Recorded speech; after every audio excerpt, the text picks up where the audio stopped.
Welcome to the channel. Don't forget to like, subscribe, and press the bell icon to stay updated with every new story. A federal judge was driving to her niece's wedding in Birmingham, Alabama. She was dressed like an ordinary woman. No government vehicle, no security detail, just driving her Honda Civic like any regular person. When she neared Fairfield, she noticed a police roadblock. 3 officers stood on Highway 78, and in the middle stood Sergeant Mark Thompson wearing his uniform. He signaled for the woman to pull over. In a stern voice, the sergeant asked, "Where are you going, ma'am?" The woman calmly replied, "I'm going to my niece's wedding." Sergeant Thompson looked her up and down. The woman was a 52-year-old distinguished black woman whose name was Judge Sarah Martinez. Then laughing, he said, "Oh, going to eat and drink at your niece's wedding, huh? But you were speeding through our town, and I don't see your seatbelt on properly. You'll have to pay a fine." Sarah had realized what his real intentions were.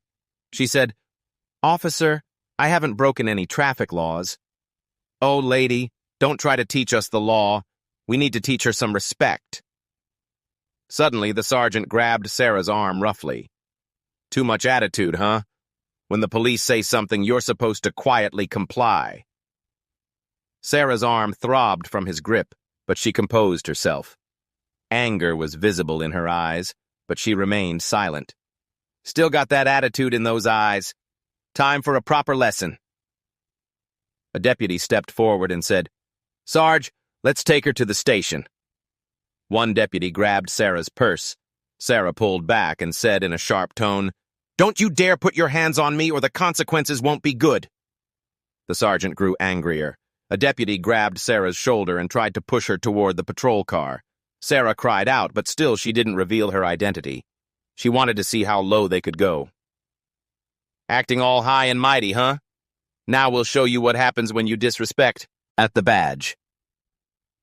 Judge Sarah Martinez now fully understood what was about to happen. There was rage in Sergeant Thompson's eyes. "I've seen many smart ones like you come through Fairfield. Take her to the station." Still, Judge Martinez remained silent, wanting to see just how far they'd go in abusing their authority. As they entered the Fairfield police station, Sergeant Thompson yelled, "Hey, where is everyone? We've got a special guest today who needs an attitude adjustment." Judge Martinez just kept observing how they treated innocent people. One deputy whispered, "What's the charge, Sarge?" Thompson casually replied, "Speeding, no seatbelt, resisting arrest. Write whatever you want. We just need to break her spirit." Sarah was hearing everything, but still didn't speak. The sergeant sat down, then looked up at Sarah and asked, "Name? Address?" Sarah remained silent. "Didn't you hear me? What's your name?" Still, Sarah's silence stood like a stone wall. The sergeant slammed his hand on the desk and shouted, "Tell me your name right now." Sarah slowly replied, "Mrs. Elena Rodriguez." The sergeant smirked. "Oh, smart lady, huh? You're used to lying to police." Judge Martinez was then thrown into that filthy holding cell where 2 other women were sitting. Sarah sat in the corner, watching and understanding every corrupt act. Sergeant Thompson fabricated a false report, put charges of disturbing the peace, resisting arrest, and disorderly conduct on her. One deputy asked, "But Sarge, we don't have any real evidence." Thompson laughed. "In this station, evidence isn't brought in. It's manufactured." Later, a commanding voice came from the doorway. "What's going on here?" At the door stood Captain Robert Chen. He looked inside, saw the woman's condition, and frowned.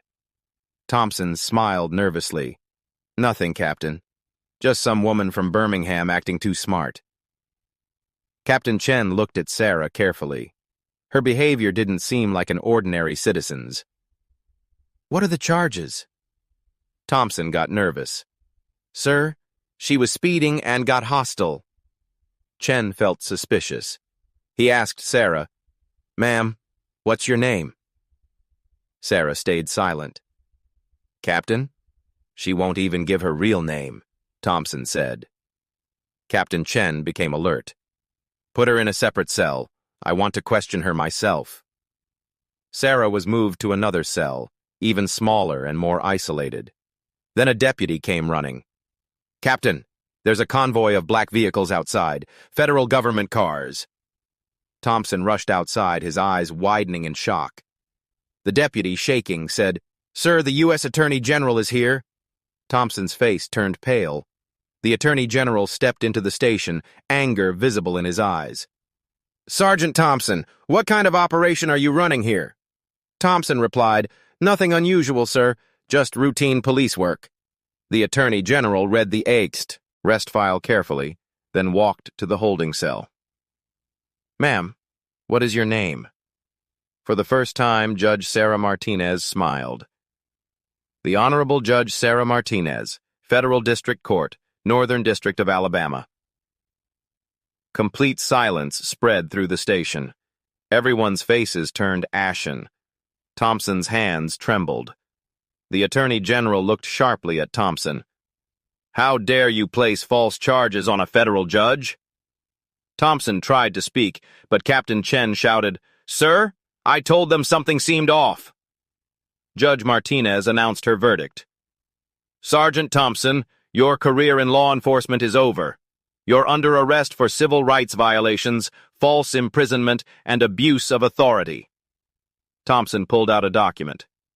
"Wait, Your Honor. Here's my retirement paperwork, submitted 3 days ago. You can't destroy my pension." Judge Martinez examined it. The Attorney General said to Chen, "Go verify if this is legitimate." Chen checked. "Sir, it's real, but his retirement doesn't take effect for another week. His pension is forfeit, and he faces federal criminal charges." As deputies stepped forward to arrest him, Thompson played his final card. "I'm not the only one involved. Half of them were in on it. We've been running this scheme for years." Several officers' faces lost color. Judge Martinez said, "Now we'll have to clean out this entire department." Outside, news reporters began broadcasting live updates. An FBI special agent arrived. Judge Martinez told him, "This investigation needs to go deeper. This pattern extends beyond just this department." Captain Chen handed over a thick file of evidence reaching into the sheriff's office and district attorney's office. The Attorney General announced loudly, "I'm calling for a federal task force to investigate civil rights violations throughout Jefferson County. Every official who participated will face federal charges." The story reached national news networks. Within a week, more than 30 police officers, 8 sheriff's deputies, 2 assistant district attorneys, and several city officials were arrested. The entire power structure enabling this corruption crumbled. The local community finally began to speak out.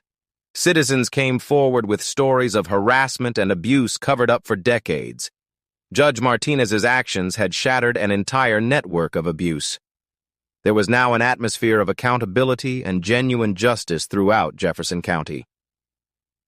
At the federal courthouse in Birmingham, Judge Martinez returned to her regular duties, carrying additional respect from someone who had put her freedom on the line to expose injustice. The wedding she had been driving to was postponed, but when it finally took place 2 months later, the entire community celebrated not just the marriage, but the courage of the judge who had changed their lives forever. In her chambers, Judge Martinez kept a framed newspaper headline, "Federal Judge's Courage Exposes Decades of Police Corruption. 30+ Officials Arrested." She had learned that sometimes the most powerful people must be willing to appear powerless to expose the truth. Sometimes justice requires not just wearing the robes of authority, but being willing to take them off and stand with those who have no voice. Real change happens when people in positions of power choose to use that power not to protect themselves, but to protect those who cannot protect themselves.